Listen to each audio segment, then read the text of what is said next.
Rekening Ustaz Dasat untuk keperluan masjid diblokir karena tidak aktif selama 3 bulan. What? Alhamdulillah, salawat dan salam kepada Rasulullah Muhammad SAW. Semoga para pengambil keputusan di negara ini tetap dalam lindungan Allah, berkat pekerjaannya jadi pahala dalam bekerja. Saya hari ini berencana membayar besi, semen untuk pembangunan masjid saya. Jadi saya datanglah mengambil uang yang saya tabung di bank pemerintah. Setelah saya tiba ternyata rekening saya diblokir karena tidak aktif selama 3 bulan. Saya bingung kenapa diblokir. Alasannya katanya supaya menghindari hal-hal negatif.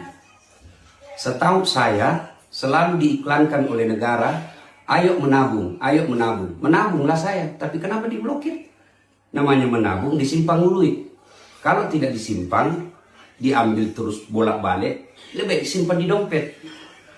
Namanya kita diajak menabung, ya kita simpanlah. Kenapa setelah saya simpan malah diblokir? Dan duit saya ini tidak banyak. Saya berharap pemerintah membuat keputusan yang betul-betul elegan, tidak meresahkan masyarakat, dan tidak menyusahkan rakyat kecil. Saya berharap apapun kebijakan itu selalu berarah pada kemaslahatan umat. Saya tahu niat ini bagus, niat pemblokiran rekening ini baik, tapi caranya yang tidak elegan.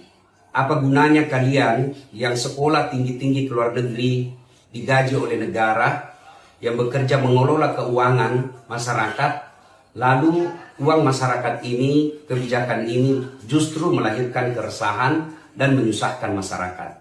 Saya tidak ahli di bidang perbankan, saya tidak ahli di bidang ekonomi, tetapi falsafah dari semua ada negara supaya bisa melayani masyarakat. Saya menabung untuk aman dan membantu negara, tapi ternyata saya diblokir. Mudah-mudahan hanya ini terjadi pada diri saya, tidak pada masyarakat yang jauh lebih kecil dari saya. Kepada pemerintah, ini jangan dianggap sebagai teror, jangan dianggap sebagai lawan. Anggaplah sebagai masukan dari rakyat untuk memperbaiki sistem pengelolaan keuangan negara. Saya yakin kalau niatnya baik, pasti Allah tunjukkan jalan yang baik. Saya Dasat Latif dari Kota Makassar. Assalamualaikum warahmatullahi wabarakatuh.